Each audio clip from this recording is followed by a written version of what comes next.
À 3 heures du matin, ma belle-sœur a volé ma carte de crédit pendant que je dormais. Au matin, 8 000 € s'étaient envolés où elle a acheté des vêtements et un voyage à Disneyland. Mon beau-père a dit, elle ne ferait jamais ça, j'ai souri parce que cette carte était. Je m'appelle Lucie Morin, j'ai 34 ans et j'ai passé 12 ans à être payée pour attraper les menteurs. Alors quand la sœur de mon mari a sorti ma carte de crédit de mon sac à main à 3 heures du matin, tandis que je dormais à quelques mètres au-dessus d'elle, elle a choisi la mauvaise femme. Au lever du soleil, 8 000 € avaient disparu, des vêtements, des appareils électroniques et des billets d'avion pour Disneyland Paris pour ses enfants. Quand j'ai tout étalé sur la table de ma propre cuisine, mon beau-père m'a regardé droit dans les yeux et a dit qu'elle ne ferait jamais une chose pareille. Et j'ai simplement souri, car voici ce qu'aucun d'eux ne savait. La carte qu'elle avait sortie de mon sac à main n'était pas la carte qu'il pensait que c'était. C'était la seule carte de toute la région de Madrid que je n'avais pas le pouvoir de pardonner. Qu'est-il arrivé à la table de salle à manger de mon beau-père 5 semaines plus tard avec un chèque de banque de 8 000 €, un prêtre et 2 feuilles de papier? Ma famille n'en parle toujours pas. Je suis journaliste d'investigation à l'Hérault de Rétafé, 12 ans à ce poste. Je me suis assise face à des entrepreneurs corrompus, à un auditeur de la mairie avec 3 livres de comptes différents et à un curé qui a volé le fonds de travaux de sa propre église. Je ne m'effraie pas facilement. 8 mois avant cette nuit-là, j'ai épousé David Fournier. Il a 36 ans. Il répare des systèmes de climatisation commerciaux et sait lire l'ambiance d'une pièce plus vite que quiconque je n'ai jamais rencontré. Avant, je pensais que c'était du charme. Plus tard, j'ai appris que c'était du pur dressage. On devient bon à lire le climat quand on grandit dans une tempête. Nous avons acheté un chalet mitoyen à 2 étages dans le sud de Rétafé. Ce printemps-là, la première maison pour nous deux. Je l'aimais de la même manière que l'on aime quelque chose que l'on a construit soi-même, c'est-à-dire de manière absolue et un peu féroce. Mon sac à main pendait à un crochet près de la porte de la cuisine, au même endroit toutes les nuits, parce que je suis une créature d'habitude et que le crochet était l'idée de David. Les repas du dimanche chez son père n'étaient pas une invitation, c'était un ordre permanent. Raymond Fournier, 66 ans, mécanicien retraité et membre du conseil de sa paroisse, découpait l'agneau rôti chaque semaine comme un homme réalisant une chirurgie en direct à la télévision. Après 8 mois, ma place était toujours dans le coin de la table, là où ils empilaient les plateaux de service. J'ai confondu l'attribution des places avec de la timidité. En réalité, c'était une classification. La mère de David était décédée 4 ans plus tôt et sa chaise restait vide, bien collée à la table, comme si la famille devait encore lui rendre des comptes. Je voulais une vraie place à cette table. Je peux l'admettre maintenant. Je la voulais plus que je ne me permettais de le reconnaître. Et ce désir est exactement le levier qu'il tenterait d'utiliser pour me manipuler. Laure est venue nous voir en septembre. C'est la sœur aînée de David, 38 ans, divorcée, 2 enfants, Hugo 12 ans et Alice 9 ans. Elle a perdu son emploi à la réception d'une clinique dentaire au printemps et début septembre, un avis d'expulsion était affiché à la porte de son appartement. David me l'a demandé un mardi soir, un torchon à la main et la voix très basse, comme s'il demandait quelque chose de honteux. 6 semaines seulement, le temps qu'elle se remette. J'ai dit oui pour les enfants. Je veux que cela soit clair. Alice dormait encore avec un lapin en peluche auquel il manquait une oreille. On ne peut pas envoyer ça dormir dans une voiture. Alors Laure s'est installée dans la chambre d'amis du rez-de-chaussée. Les enfants ont occupé le salon et ma maison tranquille a commencé à fonctionner comme une gare routière. La 2e semaine, 50 € en espèces ont disparu de la console de l'entrée. La 3e semaine, mon parfum a commencé à s'évaporer plus vite que la science ne le permet. Je m'en suis rendu compte parce que sans rendre compte est mon travail et j'ai fait ce que fait une femme sensée. J'ai mis une serrure à la porte de mon bureau. J'ai rangé les bijoux de ma grand-mère dans le coffre-fort ignifuge. Je l'ai dit calmement à David à la table de la cuisine. Il s'est frotté le visage et a dit que j'avais peut-être bougé l'objet et oublié. Non, je ne l'avais pas fait. Il savait que non, mais j'ai vu quelque chose se refermer derrière ses yeux, un vieux store qui tombait. Et j'ai décidé de ne pas insister. Mon sac à main est resté accroché à son crochet près de la porte de la cuisine parce qu'une femme a besoin de ses clés à 6 heures du matin et parce qu'une partie de moi croyait encore que le couloir des chambres était une frontière que personne dans la famille ne franchirait. J'ai quand même noté l'argent disparu dans mon carnet, l'habitude. Je documente tout. Je n'ai simplement jamais pensé que j'aurais besoin du dossier. Le premier vendredi d'octobre, je me suis couché à 23 heures. David était à Tolède, passant la nuit pour un travail. Vers 3 heures du matin, une planche du plancher a grincé dans le couloir en bas. Je suis sorti à moitié de mon sommeil, comme on le fait dans une maison pleine de monde. Une fine ligne de lumière s'est glissée sous ma porte et s'est éloignée. J'ai pensé qu'Hugo allait chercher de l'eau. J'ai pensé que les enfants boivent de l'eau à des heures terribles.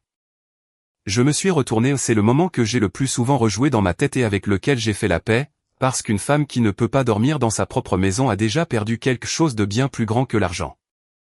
À 6h40, mon alarme a sonné et mon téléphone criait déjà. Pas l'alarme.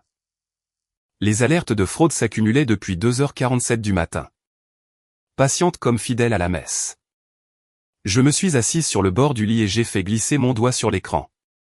2h47. 3 billets d'avion. Madrid à Paris. Plus un forfait hôtel à Disneyland. 4300 €. 3h31.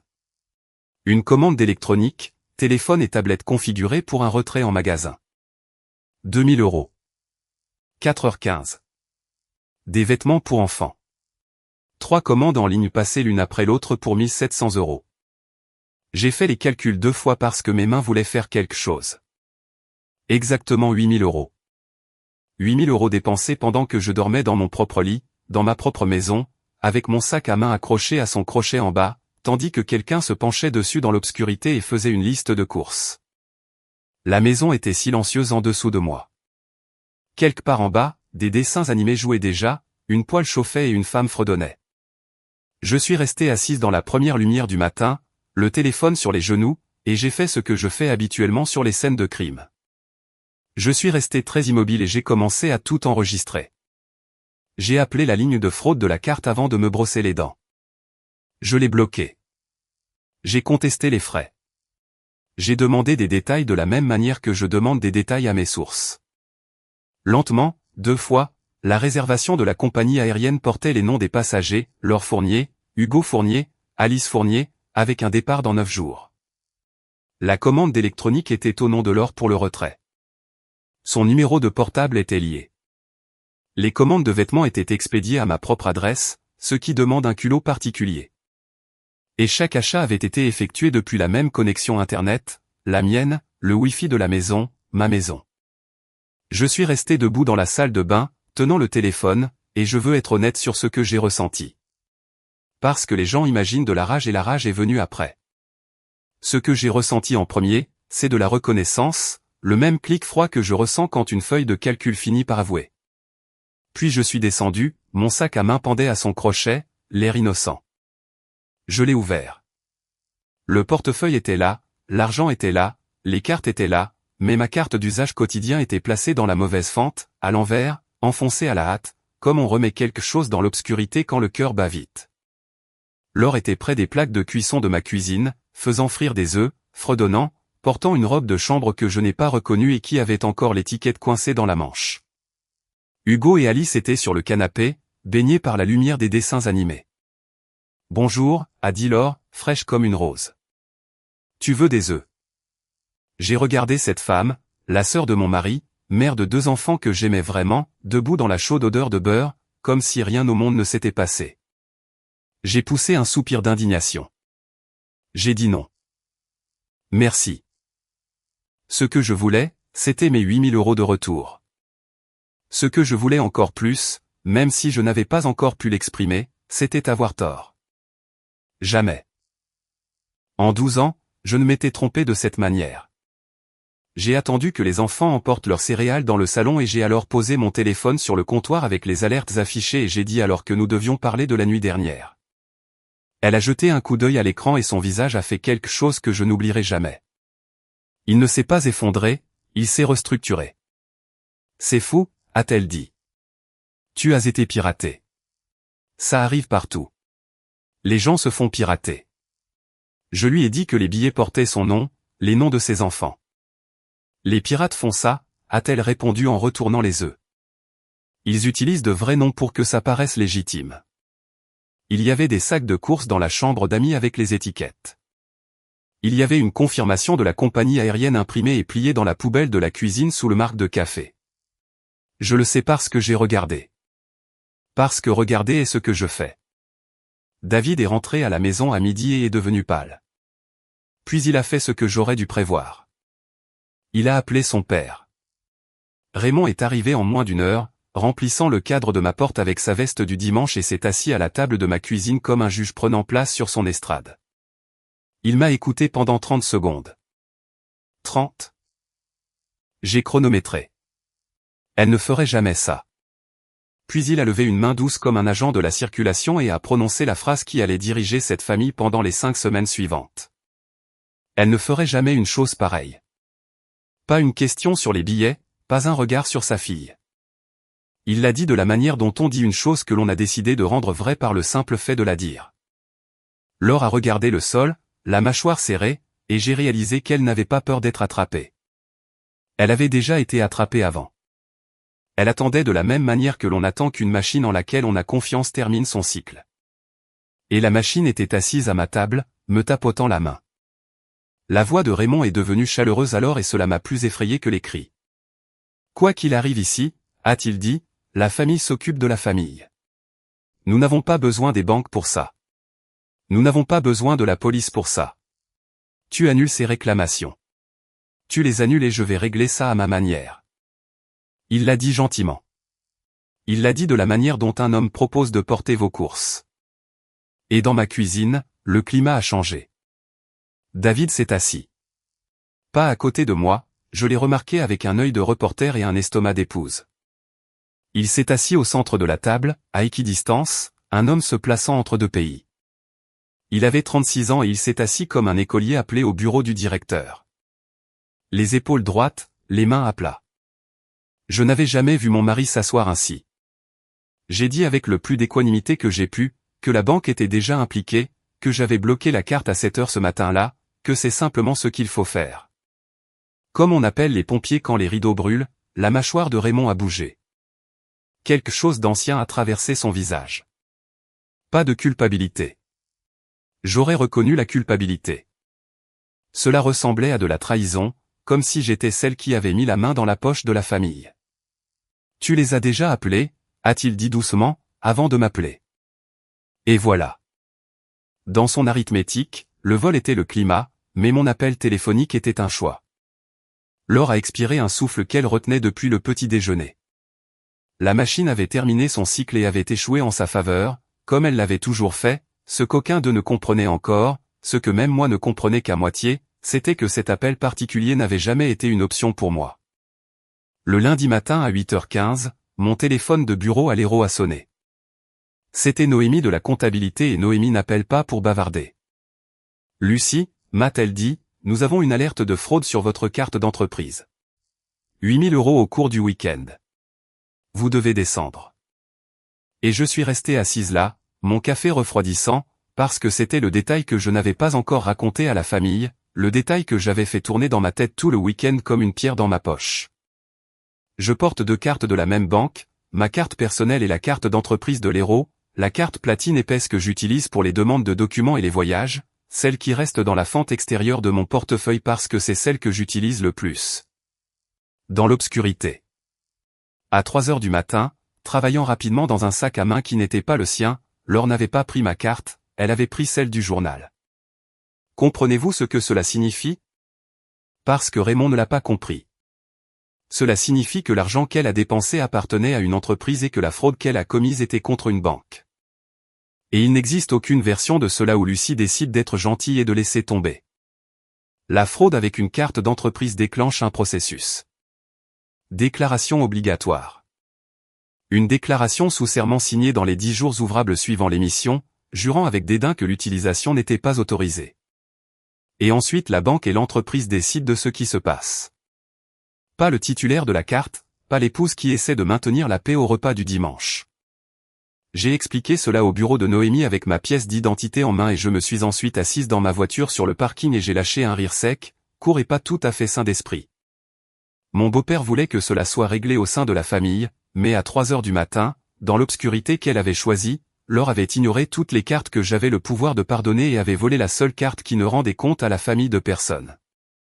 Si l'on vous a déjà dit de maintenir la paix pendant que quelqu'un vous volait votre portefeuille, mettez-le dans les commentaires. Je vous lis tous. Parce qu'à partir de ce lundi, maintenir la paix n'était plus au menu. Cette nuit-là, j'ai tout raconté à David à notre propre table, la télévision des enfants murmurant à travers le mur. La carte était celle de l'héros. La déclaration était déposée parce qu'elle devait l'être, comme une infirmière enregistre une blessure. J'ai vu mon mari assimiler cela et j'ai vu qu'il le comprenait une seconde et demie plus lentement qu'il n'aurait dû, parce que la moitié de son esprit était déjà en route vers la maison de son père, en train de se préparer. « Ne le dis pas encore à papa », a-t-il dit. « Laisse-moi réfléchir. » Je lui ai demandé exactement ce qu'il y avait à penser et je le lui ai demandé doucement parce que je l'aimais et parce que je pouvais le voir debout sur un seuil que je ne pouvais pas voir. Il m'a répondu que je ne savais pas ce que cela lui faisait, la police, les banques, tu ne sais pas ce que ça lui fait. J'ai aussi gardé cette phrase dans ma tête. Pendant ce temps, au bout du couloir, Laure était devenue silencieuse d'une nouvelle manière. Vers 9 heures, j'ai entendu la porte d'entrée et par la fenêtre, j'ai vu comment elle chargeait les sacs d'électronique dans sa voiture et j'ai su où elle allait. Au magasin, un voyage de 40 minutes aller-retour pour tout rendre comme un livre de bibliothèque, comme des retours exécutés à rebours dans le temps. Elle est rentrée à la maison, le sac toujours plein. Trop tard. Le détaillant avait déjà signalé la commande à la banque ce matin-là. Certaines portes se ferment au moment où vous les ouvrez. Elle est restée sur le pas de ma porte une longue minute sous la lumière du porche, tenant la boîte d'une tablette, apprenant cela pour la première fois de sa vie. Le mercredi après-midi, Raymond est venu chez moi, a frappé 2 fois à la porte et est ensuite entré. Parce que dans son esprit toutes les portes des fourniers étaient ses portes. Et il s'est assis au bout de ma table, sans qu'on le lui demande. De sa veste, il a sorti une longue enveloppe et l'a posée sur la table, de la manière dont les hommes de sa génération présentent des choses sérieuses. À l'intérieur, il y avait un chèque de banque de 8 000 € et en dessous, une seule page dactylographiée. J'ai lu la page 2 fois. C'était une déclaration adressée à qui de droit, déclarant que Laure Fournier était une utilisatrice autorisée de la carte en question, que les achats avaient été faits avec ma connaissance et qu'aucun crime n'avait eu lieu. Il y avait une ligne pour ma signature. Il avait déjà payé un avocat pour la rédiger, ce qui m'a indiqué qu'il y avait bien réfléchi et d'une certaine manière c'était la pire partie. 8 000, a dit Raymond en tapotant le chèque. Chaque centime, c'est fini. Elle me paiera de sa propre peau. Ça, c'est entre elle et moi. Tu signes. La banque ferme le dossier et cette famille redevient une famille. Je lui ai dit la vérité platement. L'argent n'était pas à moi d'accepter. La carte appartenait à l'héros de Rétafé. La victime sur le papier était un journal et une banque. Et je ne pouvais pas autoriser rétroactivement quelque chose qui n'avait jamais été autorisé. Raymond a cligné des yeux et j'ai vu la phrase rebondir sur lui comme la pluie sur un capot ciré. Alors dis à ton entreprise que tu lui as donné la permission, a-t-il dit. Simple. Honnêtement, je ne pouvais pas l'assimiler. En 66 ans, aucune vérité n'avait jamais été en dehors de sa cuisine. Il n'y avait jamais eu de fait dans sa vie que la famille ne puisse annuler par un vote. Il a repoussé le chèque sur la table et j'ai vu sa main se refermer dessus lentement. Et pendant une seconde glaciale j'ai compris que je n'avais pas refusé de l'argent. J'avais refusé une citoyenneté. La semaine suivante, la machinerie s'est réveillée. Une enquêtrice en fraude de la banque a appelé mon portable au travail. Polie, monotone, exhaustive. Une femme du nom de Dubois qui posait les questions dans l'ordre exact où je les aurais posées. Où la carte est-elle conservée? Qui avait accès au domicile? La carte physique était-elle déjà sortie de ma possession? J'ai répondu comme un témoin parce que je l'étais. Puis est arrivé le courrier électronique et après lui, le courrier recommandé, une déclaration sous serment d'utilisation non autorisée, 10 jours ouvrables pour signer et renvoyer. L'avocat de l'héros m'a guidé à travers le processus dans une salle de réunion avec du mauvais café et il n'a pas adouci les choses. Si je signais la déclaration sous serment, je jurais que l'utilisation n'était pas autorisée, n'est-ce pas? Et la banque enverrait le dossier là où vont ces dossiers, ce qui pour 8 000 € dans la région de Madrid finit devant les tribunaux pénaux. Si je signais la déclaration de Raymond à la place, jurant que Laure avait la permission, 3 choses se produiraient. L'argent de l'entreprise deviendrait ma responsabilité personnelle, car prêter une carte d'entreprise enfreint toutes les politiques que j'avais signées. Mon nom irait aux ressources humaines avec le mot « usage abusif » joint. Et l'avocat m'a regardé par-dessus ses lunettes quand il a dit ceci: une fausse déclaration à une entité bancaire est en soi un délit de faux et usage de faux et des gens sont allés en prison pour cela. Alors voilà, exposé sous lumière fluorescente. Pendant toute ma vie d'adulte. Dire la vérité avait été mon métier.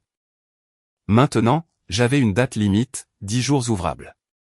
Cette nuit-là, je suis rentré à la maison par le long chemin, en passant par la rivière et je me souviens avoir pensé que Raymond croyait qu'il protégeait sa fille d'un système. Ce n'était pas le cas. Il me demandait de me livrer à ce système à sa place et il ne le verrait jamais de cette manière. Alors, la famille est arrivée par téléphone en vague comme des systèmes météorologiques. Tante Rose a appelé la première.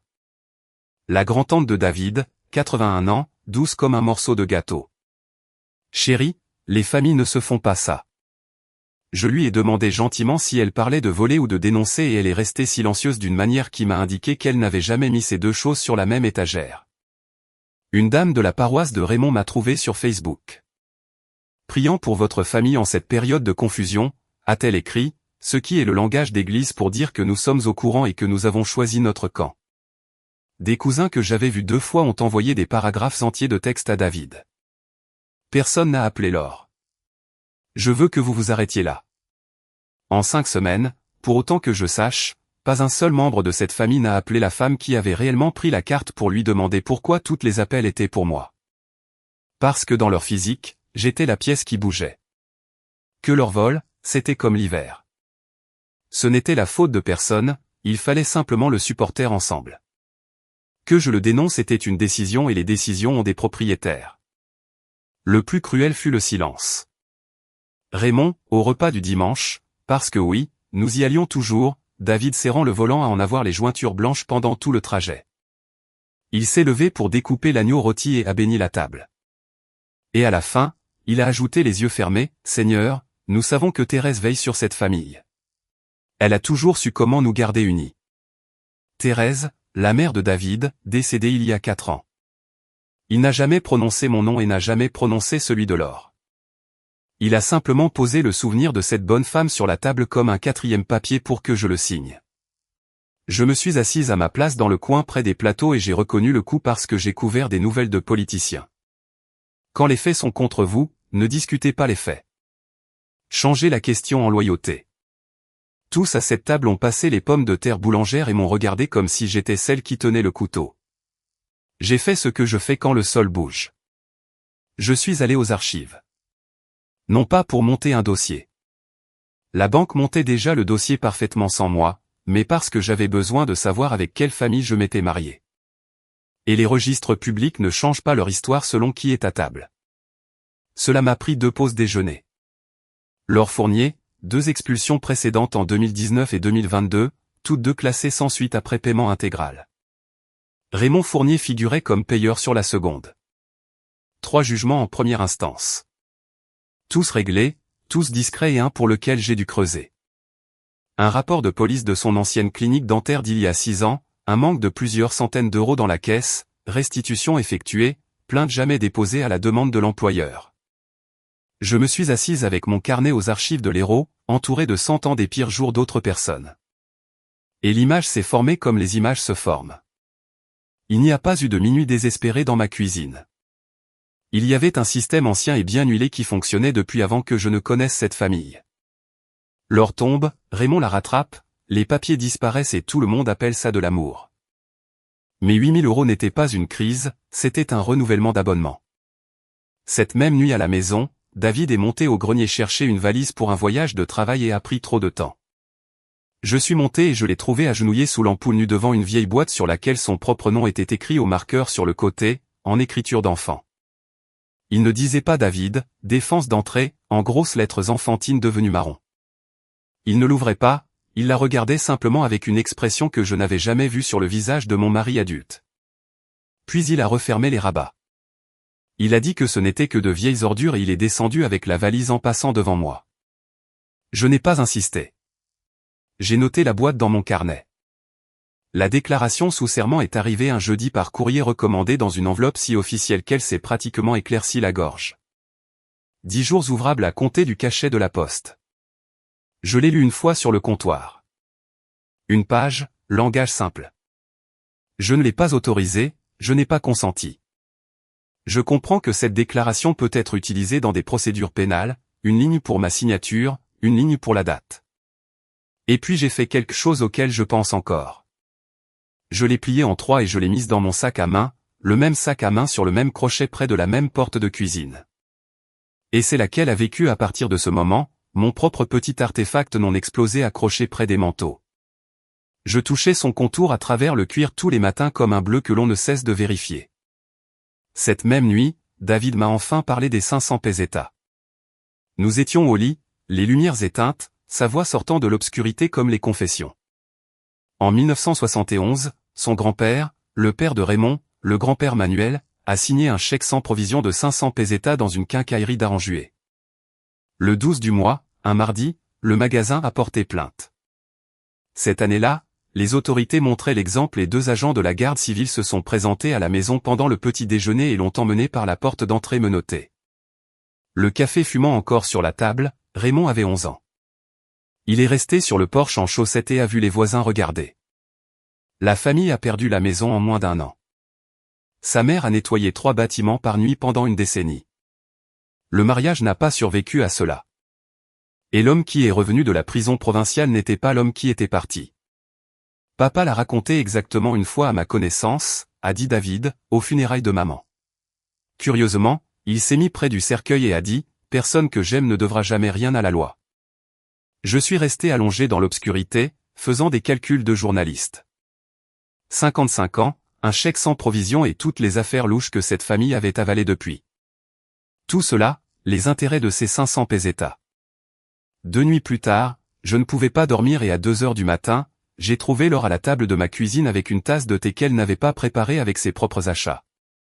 Nous nous sommes regardés à la lumière des plaques de cuisson. 2 femmes dans une cuisine. Exactement à l'heure qu'elle avait choisi pour faire du shopping et elle a dû penser que l'heure nous donnait de l'intimité parce qu'elle a parlé. J'allais tout rendre, a-t-elle dit.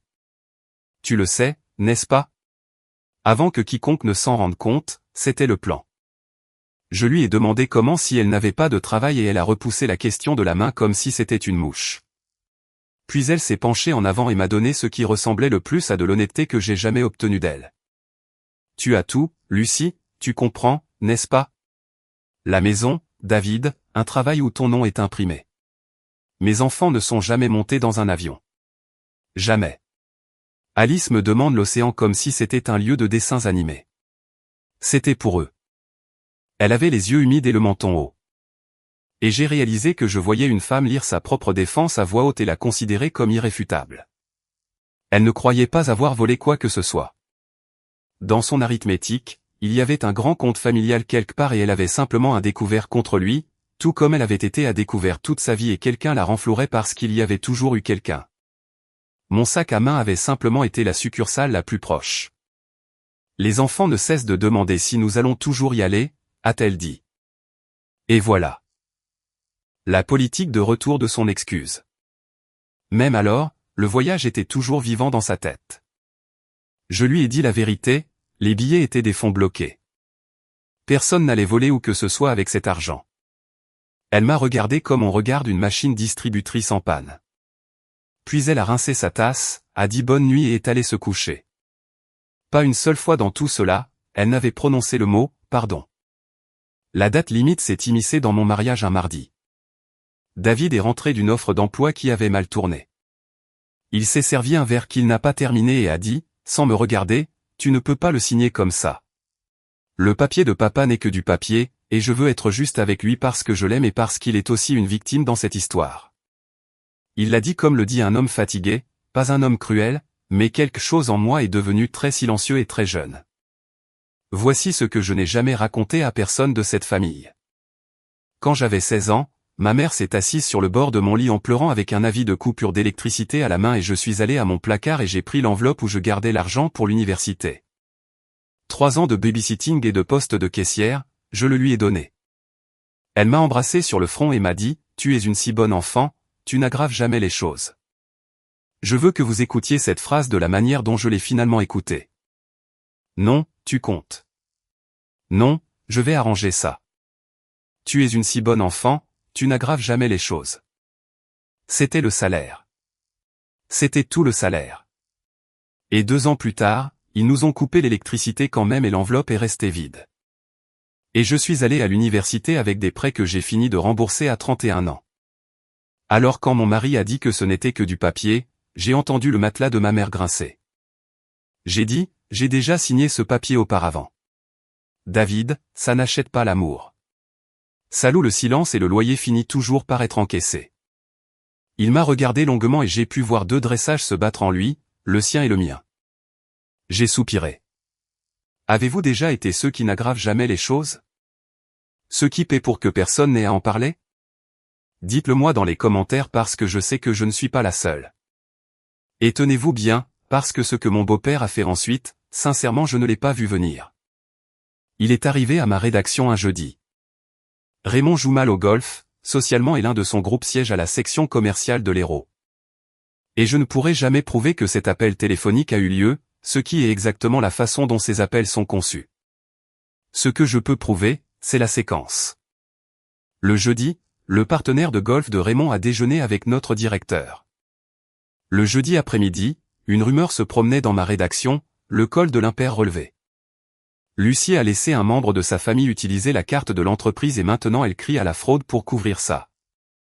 Pour le vendredi, les ressources humaines avaient ouvert ce qu'ils appelaient une révision de routine, et 2 reporters que j'avais formés ont cessé de me regarder dans les yeux à la machine à café. Je n'ai pas tout de suite compris ce qui se passait, parce que je n'ai pas fait au début. J'attendais que les faits me défendent, comme ils le font dans la presse écrite. Mais une rédaction fonctionne à la réputation, tout comme une famille fonctionne à la loyauté. Et quelqu'un avait découvert que ma réputation était un mur porteur. Il n'est pas nécessaire de condamner une journaliste pour mensonge. Il suffit de rendre son dossier compliqué. Pauline Marchand m'a fait entrer dans son bureau. Mon éditrice, 61 ans, 35 ans de carrière. Une femme qui a un jour tenu tête à l'avocat d'un sénateur jusqu'à ce qu'il s'excuse auprès du stagiaire. Elle a fermé la porte. Quelqu'un écrit ton histoire avant que tu ne puisses la publier, m'a-t-elle dit. Tu m'as appris à le remarquer, alors remarque-le. Je lui ai tout raconté. La carte, la déclaration sous serment, le chèque, le papier rédigé par l'avocat attendant ma signature comme une trappe. Pauline a écouté de la manière dont elle est dite, sans aucune expression sur le visage et puis elle n'a dit qu'une chose. Ils n'essaient pas de vaincre tes faits, Lucie. Ils essaient d'épuiser ta crédibilité jusqu'à ce que la vérité ne puisse plus se permettre de t'avoir. J'ai noté ça. Je note tout. C'était la première phrase en semaine qui rendait tout le tableau visible et puis est arrivé le week-end qui a failli m'achever. Les billets, il s'est avéré, étaient le seul achat que la banque ne pouvait pas récupérer proprement. Tarif non remboursable. Billets déjà émis. Et Raymond a annoncé que les laissés expirer seraient jetés l'argent par les fenêtres, alors il a payé les frais de changement de sa propre poche. Il a appelé ça un « sauvetage » et le samedi matin leur a mis ses enfants dans un avion pour Paris dans les sièges qu'elle avait achetés avec mes 8 000 € volés. Pour le dimanche, le groupe de discussion familiale, dont personne n'avait pensé à me retirer, s'est rempli de photographies. Laure, avec des lunettes de soleil aux portes de Disneyland, avec un bras autour de chaque enfant, Alice éclatant de rire sous un château fait de ciel. Le texte disait « béni ». Je me suis assise sur l'escalier de ma maison et j'ai regardé ce mot pendant longtemps. Je veux être prudente ici. Parce que le visage d'Alice sur cette photo était le plus heureux que je lui avais jamais vu. Et rien de tout cela, rien. N'était la faute de ses enfants. C'est la partie que les gens ne comprennent pas des familles comme celle-ci. Le système blanchit tout à travers les enfants. Tout vol devient un souvenir que vous seriez un monstre si vous enviez. Le repas de ce dimanche consistait en agneau rôti et pur théâtre. Raymond s'est levé, a levé son verre et a prononcé un toast que je peux encore réciter. Pour la famille, a-t-il dit, le monde extérieur vous trompera, vous poursuivra en justice, vous vendra pour quelques pièces de monnaie, dans cette maison. Nous ne nous faisons pas ça les uns aux autres. Il m'a regardé tout le temps, chaud comme une lampe chauffante, et puis il a baissé son verre et a ajouté doucement, comme s'il lisait les Écritures, elle ne ferait jamais une chose pareille. Et autour de la table, ils ont tous acquiescé, acquiesçant avec Paris et Disneyland encore brillant dans leurs poches. Ce fut le moment où j'ai finalement compris le jeu. Ce n'était jamais indifférent sur les faits. Tout le monde à cette table savait exactement ce que leur avait fait. C'était un référendum sur ma place ici et les votes étaient déjà comptés. Le lundi, l'avocat de l'héros m'a de nouveau appelé dans la salle de conférence et cette fois Pauline est aussi venue. Elle a posé les deux futurs sur la table comme un homme distribue deux cartes face visible. Chemin 1. Je signe la déclaration sous serment. Déclaration véridique. Usage non autorisé. La banque transmet le dossier aux tribunaux de Rétafé et pour 8 000 €, leur ferait face à une accusation de délit pénal pour fraude. Première infraction. Mère célibataire.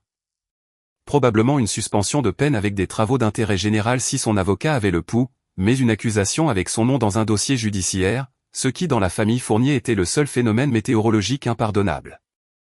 Chemin 2. Je signe la déclaration notariée de Raymond. L'affaire de fraude s'évapore et la mienne commence à la place.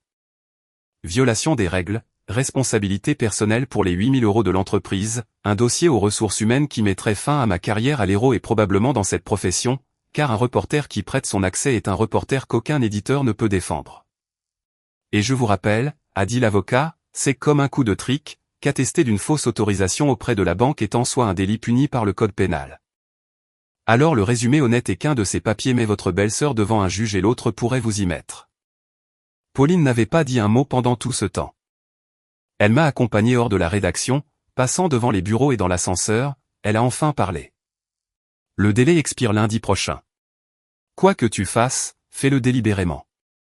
Les portes se sont refermées sur son visage et je suis resté là, tenant mon accréditation, comprenant enfin qu'un troisième papier n'arriverait pas.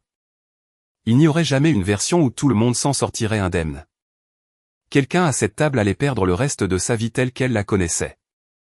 La seule question qui restait était de savoir si ce serait la personne qui l'avait fait ou moi.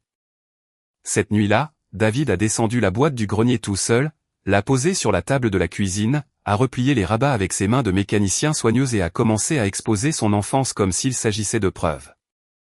Un carnet d'épargne de quand il avait 13 ans pour distribuer des journaux, papier quadrillé, écriture d'imprimerie d'un enfant, des semaines de colonnes, 180 € économisés à la fin.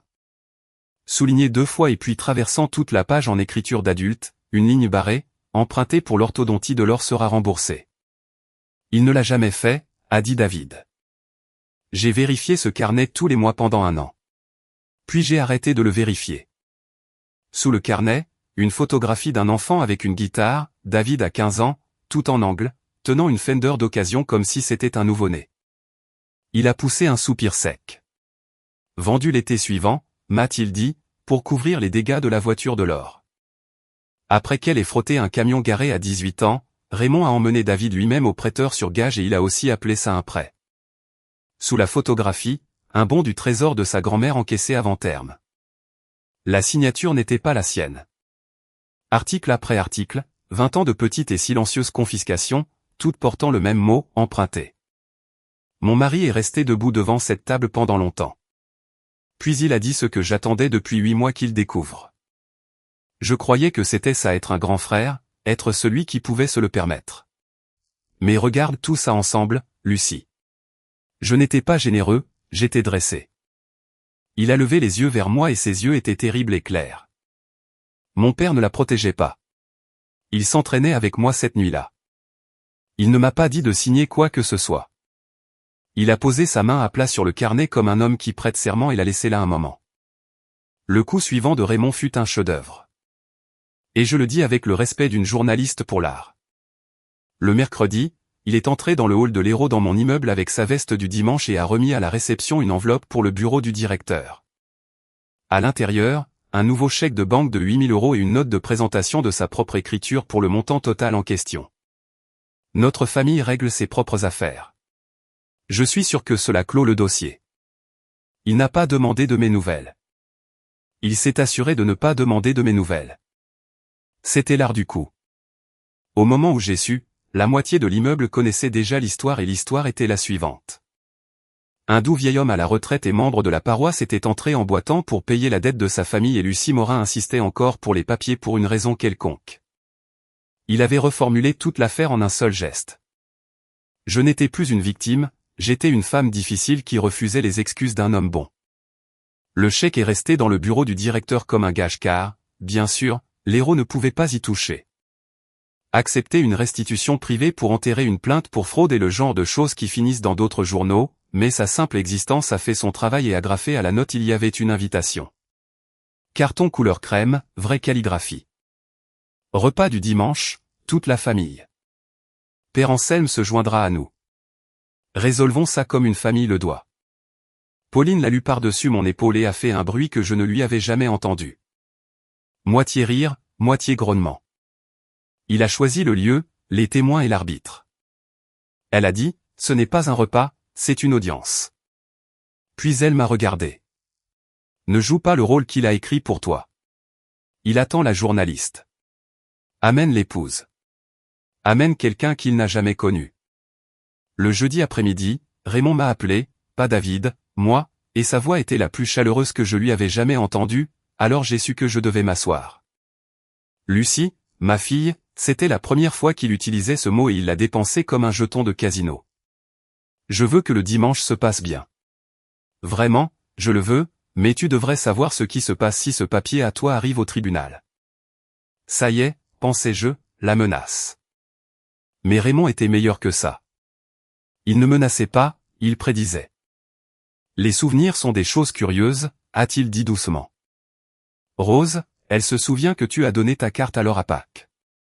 Le cousin de David se souvient que tu as dit que leur pouvait l'emprunter pour les enfants à tout moment. Sous serment, les gens se souviennent de ce que leur famille a besoin qu'ils se souviennent. Ce n'est pas mentir, ma chérie, c'est de l'amour. Et le sol a penché parce qu'il y avait un grain de sable dans cela qui était vrai et il le savait.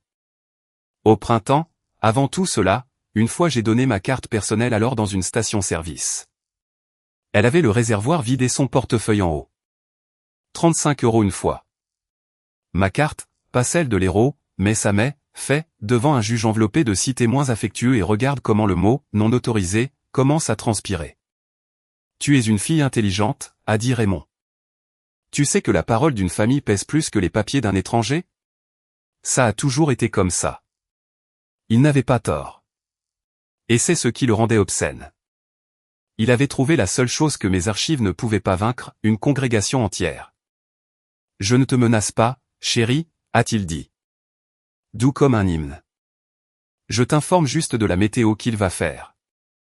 Et il a raccroché et je suis resté dans ma cuisine à écouter la tonalité de la ligne, comprenant que je venais d'entendre le système tout entier prononcer son propre nom à voix haute. Cette nuit-là, j'ai touché le fond. David dormait. La maison était dans l'obscurité.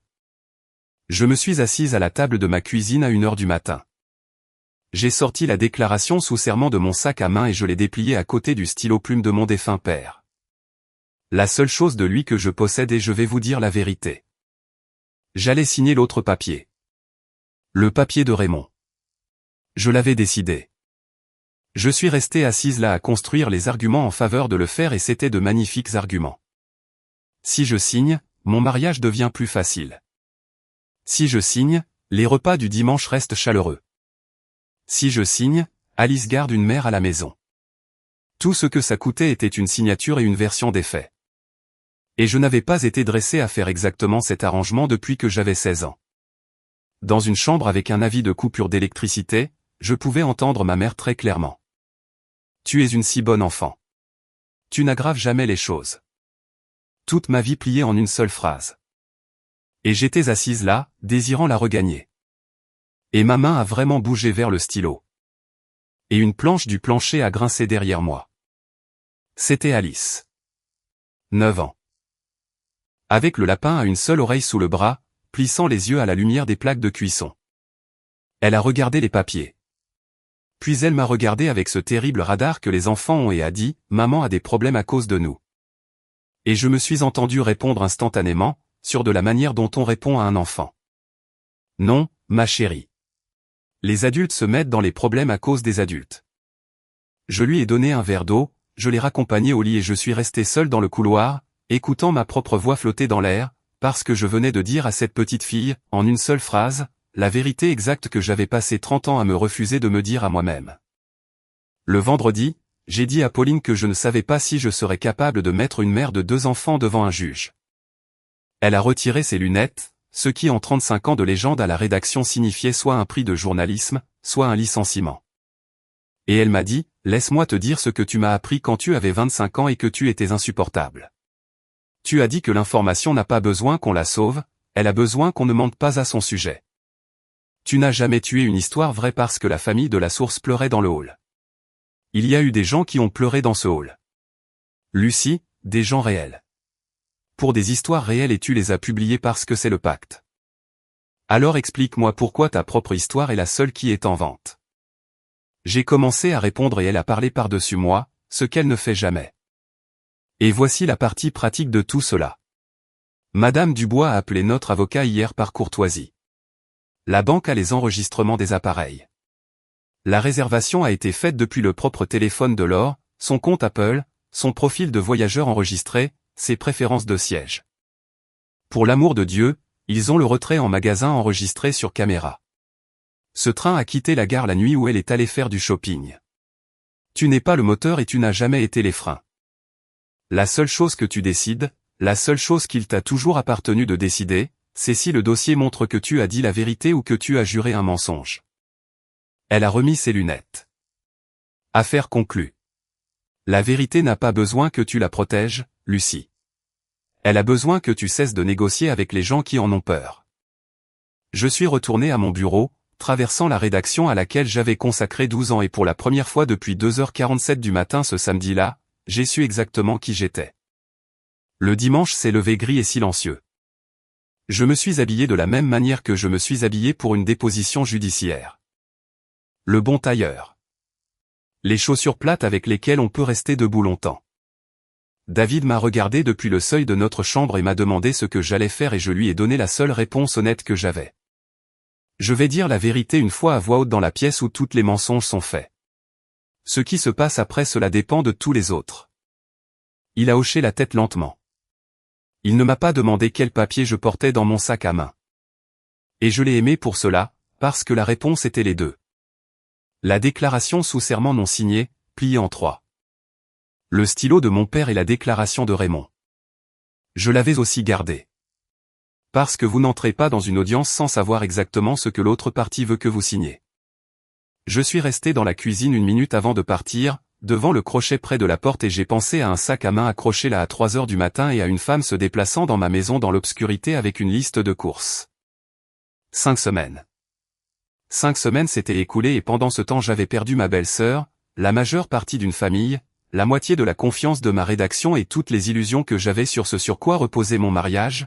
La seule chose que personne n'avait réussi à me prendre était là. Plié dans mon sac à main à côté du stylo d'un homme mort et ça ne pesait absolument rien. En voiture, David a tendu la main et a tenu la mienne à chaque feu rouge, la lâchant pour changer de vitesse. La recherchant ensuite, aucun de nous n'a dit un mot pendant tout le trajet. Il n'y avait plus rien à dire avant de parler. La salle à manger de Raymond était préparée comme une carte de Noël. 14 d'entre nous, le groupe au complet, Tante Rose, les cousins, la dame de la paroisse qui avait prié pour moi sur Facebook et Père Anselme, assis à la droite de Raymond comme un témoin de bonne conduite. L'agneau rôti fumait. La bonne vaisselle était dressée, la vaisselle de Thérèse, le service qui ne sortait qu'à Pâques et aux funérailles.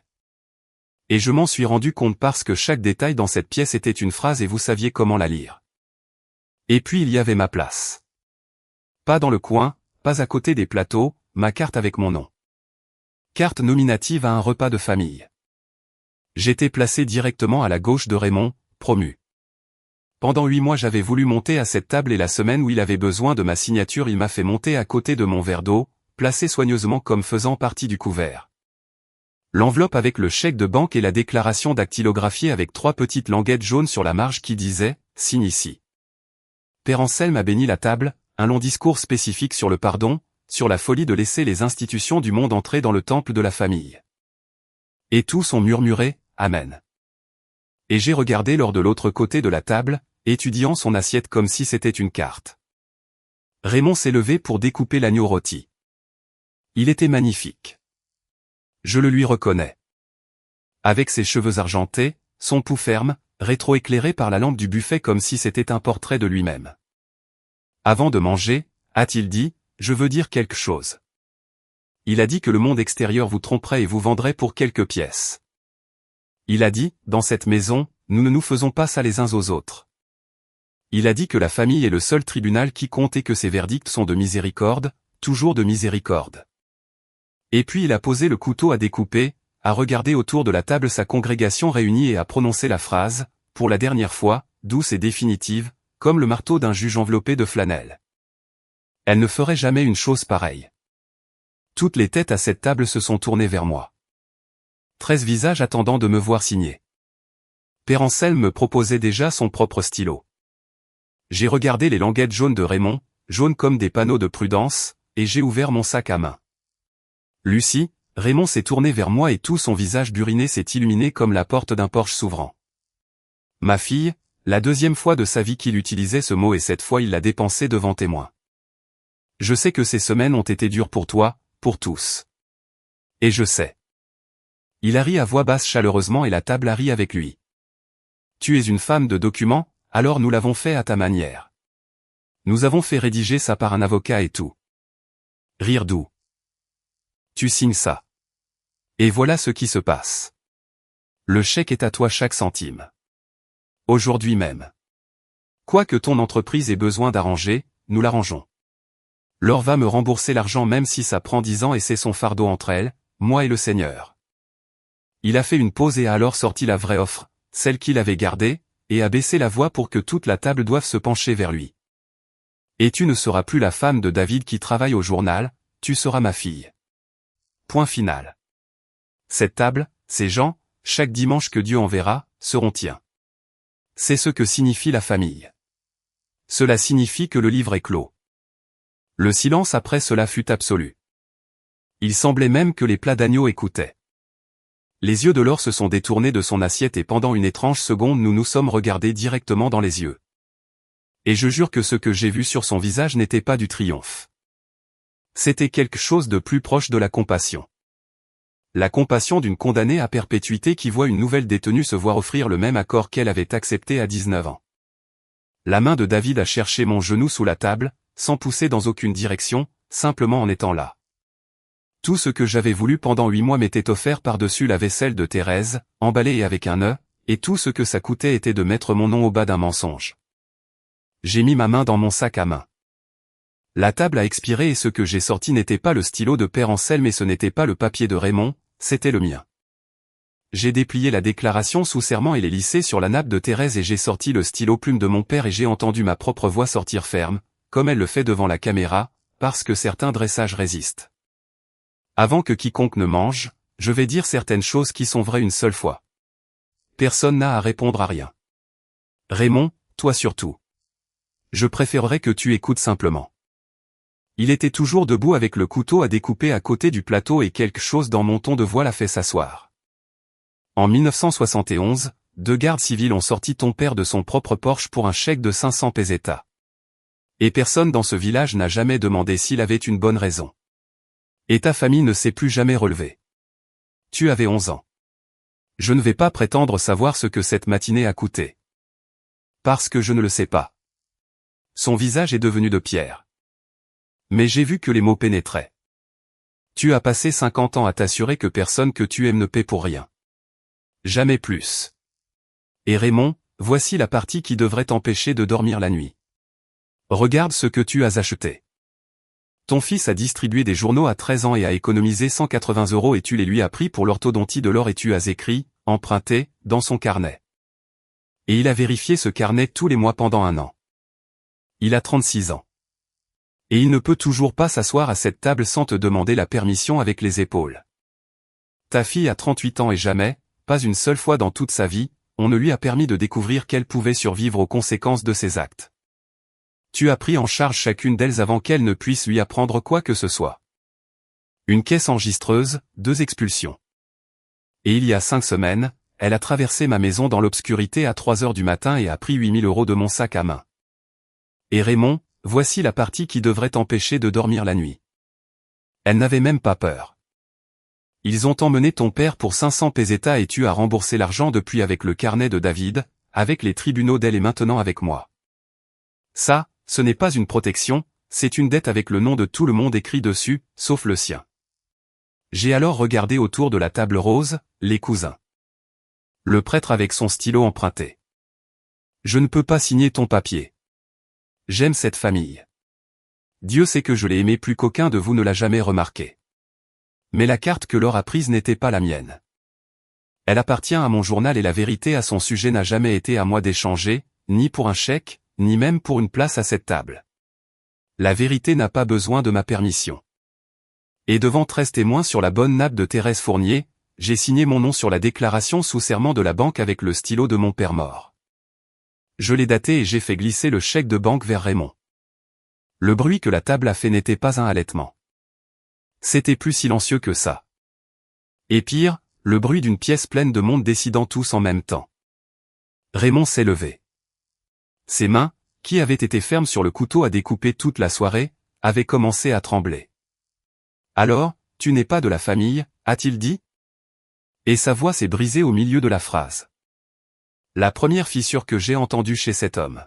« Tu n'as jamais été de la famille. » Laure s'est levée sans dire un mot et a rassemblé ses enfants en direction de la porte. Les chaises ont grincé. La fourchette de quelqu'un a tinté contre la vaisselle en porcelaine. Quant à moi, j'ai plié mon papier, j'ai couvert le stylo de mon père et j'ai marché seul le long de cette salle à manger, passant devant le buffet, passant devant la chaise vide de Thérèse. 5 pas qui ont duré 5 semaines ou peut-être 30 ans. Derrière moi. Au milieu de tout ce silence, j'ai entendu une chaise de plus glisser en arrière et mon mari a dit, à personne en particulier et à tout le monde à la fois, je vais chercher son manteau. Il pleuvait. Ce genre de pluie fine qui ne vous demande rien. David a conduit. Aucun de nous n'a touché la radio. Nous étions presque arrivés à la maison, arrêtés au feu de l'avenue d'Espagne, les essuie-glaces marquant un rythme lent. Quand il a finalement parlé, les yeux toujours fixés sur la route, 36 ans, a-t-il dit. Tout le monde dans cette maison m'a dit qui j'étais depuis que j'ai appris à marcher. Papa, Laure, même maman, que son âme repose en paix. À sa manière. Le feu est passé au vert. Il n'a pas bougé. Tu as été la première personne qui ne m'a pas demandé de faire semblant. Quelqu'un derrière nous a klaxonné de la manière polie que nous avons ici. Et il a levé une main vers le rétroviseur et a continué à conduire. Et je me suis effondré, pas de la manière pour laquelle je m'étais préparé, sans cri, sans cinéma, juste de l'eau coulant sur mon visage comme la pluie dehors, silencieuse, et qui arrivait déjà tard. 5 semaines de cela, ou peut-être 30 ans de cela aussi, parce que voici ce que j'ai compris à ce feu. Je n'avais pas perdu une famille là-bas, dans cette salle à manger. On ne peut pas perdre quelque chose qui ne vous a jamais été offert. Seulement loué à un prix qui se réinitialisait chaque dimanche. Ce que j'avais réellement fait, c'était libérer une dette que je portais depuis que j'avais 16 ans, une que j'avais garantie dans une chambre avec un avis de coupure d'électricité et mes bras ne savaient pas comment ressentir cette légèreté.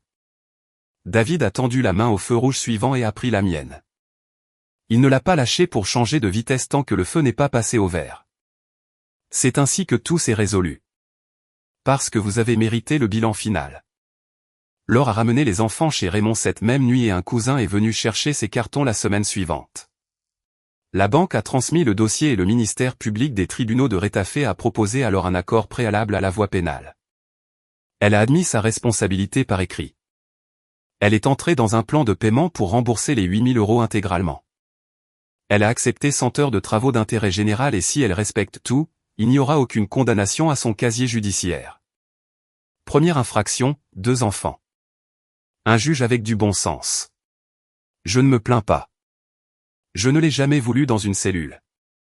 Je la voulais dans un monde avec des limites et pour la première fois en 38 ans, elle vit dans un tel monde. Elle a trouvé un travail dans un entrepôt logistique de Yesca cet automne et c'est la partie que j'encadrerais si je pouvais. Elle l'a gardé. 5 mois et ce n'est pas fini. Plus longtemps qu'elle n'a rien conservé depuis des années, dit David. En mars, elle est venue chez nous seule. Elle est restée sur le porche derrière lequel elle avait vécu une fois et m'a remis une enveloppe. Son premier paiement de restitution avait été effectué et à part cela, plié dans un papier de cahier, il y avait un chèque à mon nom émis de son propre compte, payé avec son propre salaire. Il n'était pas grand, il n'avait pas besoin de lettres. Ne le dis pas à papa. Et je suis resté sur mon porche comprenant que je venais de voir une chaîne de 40 ans perdre son premier maillon. La banque a remboursé l'argent à l'héros. Les ressources humaines ont clôturé leur examen. Aucune infraction n'a été trouvée. Avec une lettre dans mon dossier qui l'atteste. Et Pauline a encadré la lettre dans la salle de repos. Parce que Pauline est Pauline. Raymond n'a pas changé. Il ne changera pas. Les repas du dimanche continuent sans nous et l'histoire familiale, telle qu'elle me parvient par les cousins, et que la journaliste a brisé la famille pour de l'argent. Ils nous ont renvoyé la carte de vœux de Noël sans l'ouvrir. C'est la vérité sur la rupture d'un système. Le système ne vous remercie pas et la plupart du temps ils ne seront même pas. Il perd simplement sa portée à l'intérieur de votre maison particulière. David a commencé à aller en thérapie cet hiver-là. Les mardis après-midi. Il garde maintenant le carnet d'épargne de la distribution de journaux sur son bureau à côté de ses clés. Et quand je lui ai demandé pourquoi, il a dit, pour me souvenir du prix réel du silence. Hugo et Alice viennent toujours nous voir. Laure le permet, ce qui vous dit quelque chose qu'elle ne dira jamais à voix haute. Et mon sac à main est accroché là où il a toujours été, au crochet près de la porte de la cuisine, sans cadenas, sans surveillance, dans une maison où je dors à point fermé toute la nuit. Certaines nuits, je le regarde quand je monte me coucher, juste un sac à main sur un crochet dans une cuisine silencieuse. Personne ne dirait qu'il a un jour abrité le morceau de papier le plus cher de Madrid. Je croyais que l'amour signifiait payer en silence pour que personne n'ait à quitter la table, mais maintenant je sais que ce n'est pas le cas. La protection qui coûte la vérité n'est pas une protection, c'est juste une facture que la famille continue de renvoyer à celui qui les aime le plus.